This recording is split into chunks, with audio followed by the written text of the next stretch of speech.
আজকে হাইকোর্টের উপরে বন্দুক রেখে এই ছাত্র সমাজকে পড়ার টেবিল থেকে রাজপথে এনেছে। টোকাই ধারা এই ছাত্র সমাজকে রক্তাক্ত করেছে। ঘৃণা করে তাদেরকে প্রত্যাখ্যান করলাম। জাতীয় বন্ধুগণ, বঙ্গবন্ধুর বাংলায় বৈষম্যের ঠাঁই নাই। ৭১-এর স্লোগান ছিল, ১৮-র স্লোগান ছিল, বঙ্গবন্ধুর বাংলায় বৈষম্যের ঠাঁই নাই। ২০২৪ সালে এসে বঙ্গবন্ধুর বাংলায় ছাত্র সমাজ এই বৈষম্যের ঠাঁই দেবে না, দেবে না, দেবে না।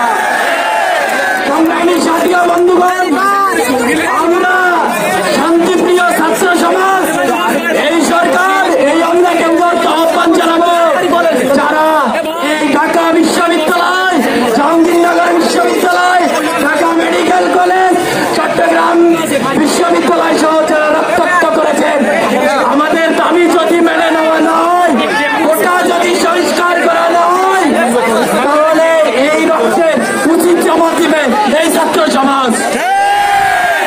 সংগ্রামী জাতীয় বন্ধুগণ, আজকে আমরা শহীদপুরের সাধারণ শিক্ষার্থী এসে প্রমাণ করে দিয়েছি হাইকোর্টের রায় একটি ভুয়া ভুয়া ভুয়া।